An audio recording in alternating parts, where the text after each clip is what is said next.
రేవంత్ రెడ్డి అన్న గారికి, మహేష్ అన్న గారికి, అదేవిధంగా మన బీసీ మంత్రి పొన్నాల లక్ష్మణ గారు, ప్రభాకర్ అన్న గారికి, అదేవిధంగా మా భూపతి రెడ్డి సార్ గారికి ధన్యవాదాలు తెలియజేస్తున్నాము.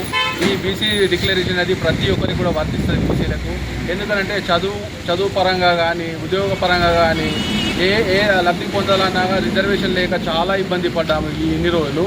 కాబట్టి ఈ రిజర్వేషన్తో మన బీసీలందరూ కూడా లాభం పొందుతారని, అదేవిధంగా ఎలక్షన్లలో కానీ పోటీ చేయాలన్నా కానీ బీసీ రిజర్వేషన్ తప్పకుండా ఉండాలి.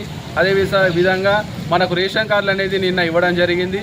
చాలా సంతోషిస్తున్నాము. 11 సంవత్సరాల తర్వాత మొదటి రేషన్ కార్డు అనేది తీసుకోవడం జరిగింది ప్రతి తెలంగాణ రాష్ట్రంలో. ఇప్పుడు దాదాపుగా 50,000 నుంచి 1,00,000 వరకు రేషన్ కార్డులు అనేది ఇవ్వడం జరుగుతుంది మన ఓన్లీ నిజామాబాద్లోనే. కాబట్టి చాలా ధన్యవాదాలు తెలియజేస్తున్నాను మన కాంగ్రెస్ పార్టీ ప్రభుత్వానికి. అదేవిధంగా రైతులకు కూడా రుణమాఫీ అనేది చేయడం జరిగింది, రైతు భరోసా కూడా ఇవ్వడం జరిగింది. అదేవిధంగా మనకు రైతులకు ప్రతిదీ కూడా ప్రభుత్వంలో మన రైతు కార్యక్రమం అనేది చేయడం అనేది చాలా సంతోషిస్తున్నాము. మన ఇదే విధంగా మంచి చేసుకుంటూ ఉంటే రాబోయే కాలంలో ఇంకా 5 ఏళ్ళు కూడా మన కాంగ్రెస్ పార్టీ ప్రభుత్వం కూడా అధికారంలో ఉంటుందని చెప్పేసి ప్రజలందరూ, రైతులు కూడా అందరూ కూడా భావిస్తున్నారు. విద్యావంతులు కూడా ఇప్పుడైనా గమనించండి, దాదాపుగా 60,000 వరకు మనకు ఉద్యోగాలు రావడం జరిగింది. నిన్న రేవంత్ రెడ్డి అన్న గారు చెప్పడం ఏంటంటే దాదాపు ఇంకొక 5 నెలల లోపల ఇంకో 40,000 ఉద్యోగాలు కూడా తప్పకుండా ఇస్తా, ఒక 2 సంవత్సరాల లోపలనే 1,00,000 ఉద్యోగాలు ఇచ్చిన మన తెలంగాణ ప్రభుత్వం అనేది కూడా గుర్తుంచుకోవాలని కూడా నేను తెలియజేయడం జరిగింది.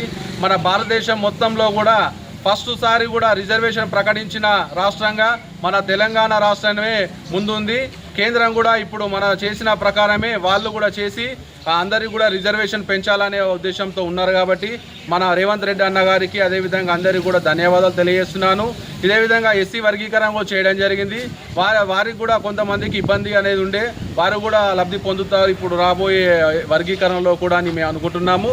ఈ కార్యక్రమాన్ని నిర్వహించినందుకు చాలా ధన్యవాదాలు తెలియజేస్తున్నాము. పెద్దలకు అందరికీ కూడా, మా ఖానాపూర్ కార్యకర్తలందరికీ కూడా, నాయకులకు కూడా.